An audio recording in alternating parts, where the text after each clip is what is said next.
इतने ज्यादा क्वेश्चंस हैं कि वो क्या जवाब देंगी। कानून व्यवस्था, युवाओं के रोजगार, बेरोजगारी भत्ता, कृषकों का समस्याएं, भ्रष्टाचार, माफिया राज, सांप्रदायिक दंगे हो रहे हैं, आपने संरक्षण दे दे की क्या हालत राजस्थान की कर दी, खुलेआम चेतावनी देते हैं और गला रेत देते हैं। तो ये सब तमाम बातें वो क्या जवाब देंगी।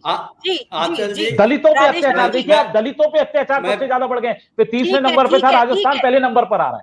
ठीक है, बीच में कहना चाहूंगा, हाँ राधेश्याम जी, जिस तरह से कांग्रेस की ही यदि बात करें, एक बार आप मैं सवाल कर लूं, फिर आप इसी में ही जोड़ दीजिएगा।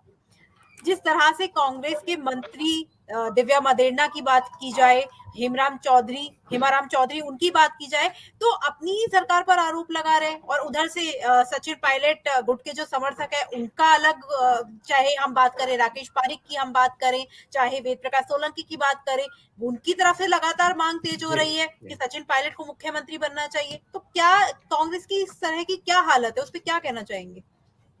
मैं तो कह रहा हूं कि इसमें गुटबाजी है, लेकिन जैसा कि धाबाई साहब ये कह रहे हैं कि हमारे भारतीय जनता पार्टी में इस तरह का कुछ नहीं है, मैं थोड़ा आपका ध्यान दिलाना चाहूंगा, धाबाई साहब का भी ध्यान दिलाना चाहूंगा कि अभी 2-3 दिन पहले इन्हीं के बनाए हुए गवर्नर अरुणाचल के सत्यपाल मलिक साहब बगड़ में ये कहते हैं कि इसमें गलत क्या है, राहुल गांधी यदि वहां से यात्रा कर रहे हैं, भारत जोड़ो यात्रा, तो उनको करनी चाहिए, ये अच्छी बात है। और साथ में वे ये भी कहते हैं कि देश में आज और कितने युवा हैं जो इस तरह की सोच रखते हैं, ऐसी यात्रा करते हैं।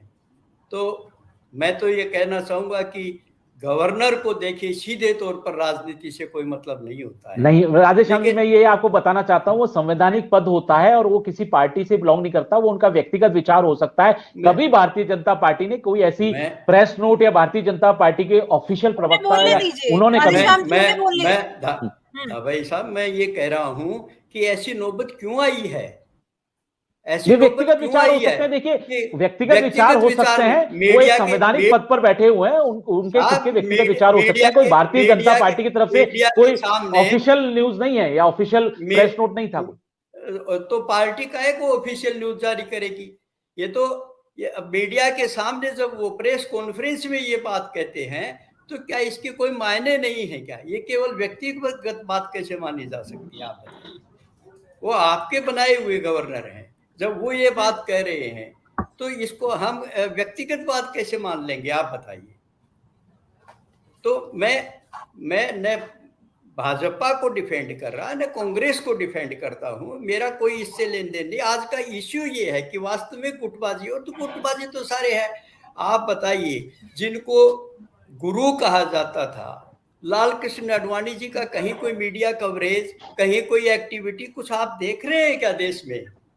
कहाँ गए लाल कृष्ण आडवाणी जी, जिनको प्रधानमंत्री जी गुरु कहते थे, कहाँ चले गए? एकदम कैसे पर्दे के पीछे धकेल दिए गए हैं।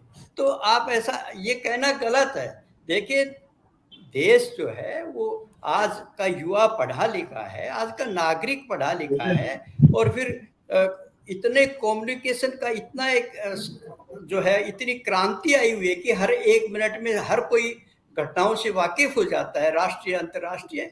तो इस तरह की बातें चलती नहीं है। गुटबाजी है, पार्टी में विरोधाभास सबके है।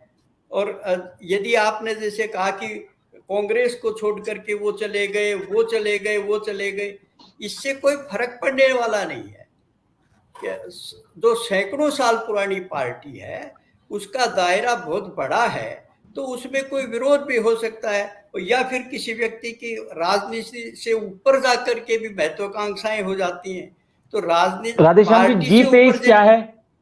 राधेश्याम जी मैं आपसे बहुत ही विनम्र तरीके से पूछता हूँ, कांग्रेस में G23 सारे नहीं चले गए, गुलाम नबी आजाद चले गए। तो मैं ये कहना चाहता हूँ कि गुलाम नबी आजाद जब आए थे, यूथ कांग्रेस में आए थे जब, तो उस समय उनका कद क्या था? कांग्रेस ने क्या नहीं दिया उनको? मैं कांग्रेस की वकालत करने के लिए कदाचित नहीं बैठा हूं यहाँ, लेकिन जो बात सही है वो सही है। तो ठीक है, मैं ये कह रहा हूं। ज्योति जी यहाँ पर आ गई हैं, ज्योति जी यहाँ पर वापस आ गई हैं, और ज्योति जी आपसे ये सवाल